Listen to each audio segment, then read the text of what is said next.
Bonjour. Bonjour, Béa et moi, on vous accueille avec joie. On est en train de reviser un texte que je viens d'écrire pour une revue, la revue du Cursillo, où on me demande un peu ce que j'ai vécu depuis un an, parce que vous savez, aujourd'hui, ça fait un an, jour pour jour, que le premier ministre François Legault nous a mis en zone pause sur le Québec, puis qu'on a fermé nos églises.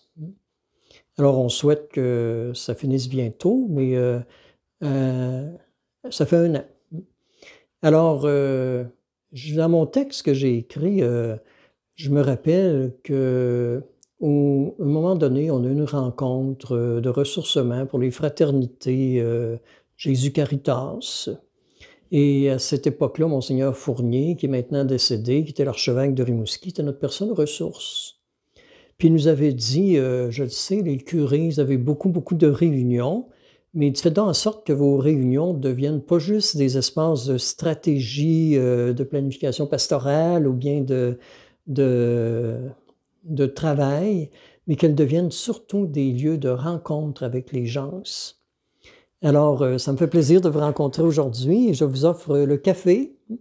Alors, le café que j'ai choisi, la tasse, c'est une tasse qui nous rappelle la Grèce, les îles grecques. Puis, je l'ai choisi exprès aujourd'hui pour démontrer justement qu'on est en confinement, qu'on ne peut plus voyager comme on le voudrait. Alors, c'est là que je réalise aussi que le confinement nous a obligés à remettre en question notre façon de procéder au quotidien. Alors, quand Monseigneur Fournier nous avait dit de faire de nos lieux de rencontre, nos réunions des lieux de rencontre, ça m'a beaucoup réjoui le cœur. Parce que, à l'époque, j'avais souvent 10 réunions par semaine. Mes collaborateurs au service des paroisses, c'est devenu à la longue mes meilleurs amis, ceux que je fréquente le plus. Et quand on est rentré en confinement, mais là, plus de réunions. Moi qui me disais, je suis complètement donné pour l'œuvre de Dieu, mais qu'est-ce que je vais faire de ma vie? J'ai plus de réunions, ça n'a pas de bon sens. J'ai plus de monde à rencontrer. Et là, à quelque part aussi, je dois vous dire que ça a fait mon affaire. Je me disais, un bon 2-3 mois là, arrêté pour me reposer, c'est pas un luxe. Et mais le 2-3 mois dure longtemps. Fait que j'en ai profité pour faire du ménage dans mes dossiers, pour faire des recherches sur Internet, puis me mettre à l'écriture. Mais le confinement persiste. Alors, c'est alors que j'ai fait une prise de conscience dans ma vie. Je ne suis pas qu'un pasteur au service de l'Église, je suis aussi un enfant de Dieu. Alors, je prends soin des autres, mais est-ce que je prends soin de ma santé, de mon équilibre intérieur? Et j'ai découvert à ce moment-là qu'il est bon de temps en temps de s'arrêter, puis de faire le bilan de sa vie, puis de faire en sorte que ce qu'on vit, mais qu'à quelque part, ça reste vraiment une source d'inspiration pour les autres. Puis là, j'ai pensé. J'ai pensé à l'époque où j'étais vicaire ici à Précieux-Sang, dans les années 80. Un jour, il y a un grand-père qui voit que l'église est ouverte, puis il décide d'emmener son petit-fils, qui a à peu près 6 ans, visiter l'église. Puis il lui dit, avant d'entrer, on rentre dans la maison de Dieu. Puis tu vas voir, Dieu, il nous parle. Fait que le petit-fils est bien content. Puis là, le grand-père se met à y expliquer tout ce qui se passe dans une église. Il lui parle des statues, qui est Marie, qui est Joseph, Jésus avec le chemin de croix. Il parle de l'autel, à quoi ça sert, l'ambon, différentes réalités. Puis il n'en finit pas de donner des explications.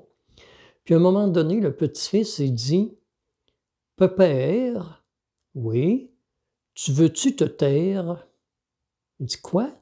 Tu veux-tu garder silence? » Grand-père, il dit, « Pourquoi? » Ben, il dit, « Tu nous as dit en entrant, tu m'as dit que c'était la maison de Jésus puis qu'il nous parlait. » Ben, Il dit, c'est toujours toi qui parles, puis je l'entends pas, Jésus. Fait que tu veux-tu garder silence? Fait que le grand-père, il s'est tu quelques instants, puis à un moment donné, il dit à son petit-fils, puis Jésus, t'as-tu parlé? Il dit oui. Il dit, qu'est-ce qu'il t'a dit? Ben, il m'a dit qu'il m'aimait beaucoup, puis il m'a dit de te dire qu'il t'aimait beaucoup, mais qu'il ne peut pas te le dire parce que quand tu viens le voir, c'est toujours toi qui parles. Alors ça m'interroge sur notre façon d'être avec Dieu. Est-ce qu'on parle, on lui explique nos problèmes, on lui explique ce qu'on veut, on lui fait nos demandes, mais on ne l'écoute pas.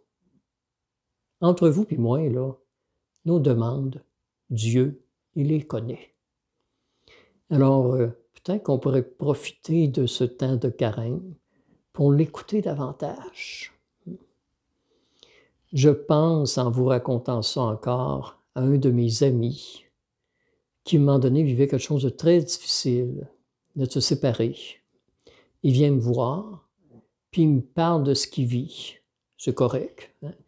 Je vous mens pas, on s'est vu peut-être 1 heure. Il m'a parlé pendant au moins 56-57 minutes. J'étais correct, il fallait qu'il se défoule, fait que c'est ce qu'il a fait. Mais ce qui m'a surpris, c'est à la fin, il m'a dit, « Gilles, je te remercie beaucoup pour les bons conseils que tu m'as donnés. » Là, je suis devenu inquiète. Je me dis, quel conseil que j'ai donné? Je n'ai rien dit. Alors, c'est peut-être comme ça notre relation avec Dieu aussi. On pourrait s'interroger, est-ce que je prends le temps d'écouter Dieu? Est-ce que je prends le temps de m'arrêter?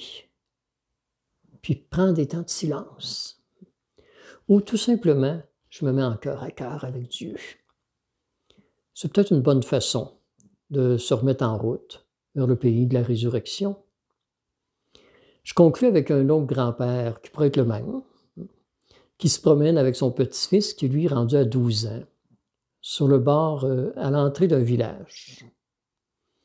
Puis à un moment donné, il arrive une auto qui s'arrête, puis une dame qui demande au grand-père, « Pardon, monsieur, est-ce que je peux savoir comment sont les gens dans votre village? » Mais il dit, « Pourquoi vous voulez savoir ça? » Mais c'est parce que je vis actuellement dans un village où les gens sont très artificiels, égoïstes, ne s'occupent pas des autres.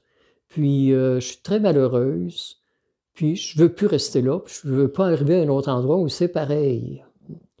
Ben, il dit, « Madame, je vais être honnête avec vous.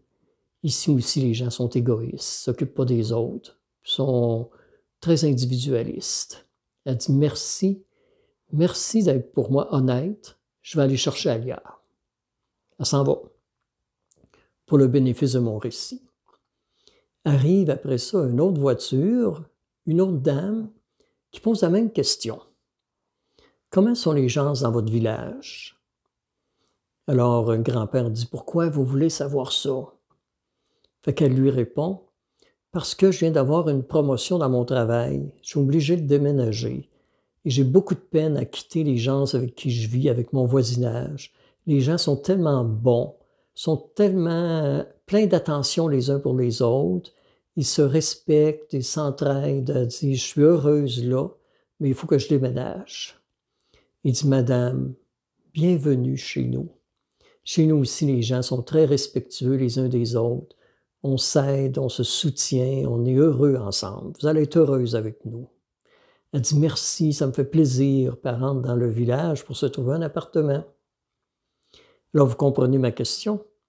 Le petit-fils demande au grand-père, « Pourquoi 2 dames t'ont posé la même question et que tu n'as pas répondu la même affaire? » Le grand-père lui a répondu, « C'est parce que les gens, ils sont pareils partout. Et c'est notre façon d'entrer en relation avec eux qui fait la différence.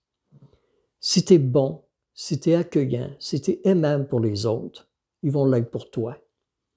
Si tu penses juste à ta petite personne, si tu cherches toujours juste tes intérêts personnels, ben les gens, ils vont te fuir, puis ils ne seront pas aimables. » Alors, faire silence, c'est peut-être regarder dans sa vie jusqu'à quel point je suis aimable pour les autres. Faire silence, c'est nourrir en soi ce désir de Dieu, mais en même temps, c'est nourrir en soi notre capacité de réagir à la façon de Dieu pour ceux et celles qui nous entourent. Alors, c'est ce que je nous souhaite de continuer d'approfondir dans les prochains jours, les prochaines heures. Merci pour votre présence et à un prochain café. Bonne semaine.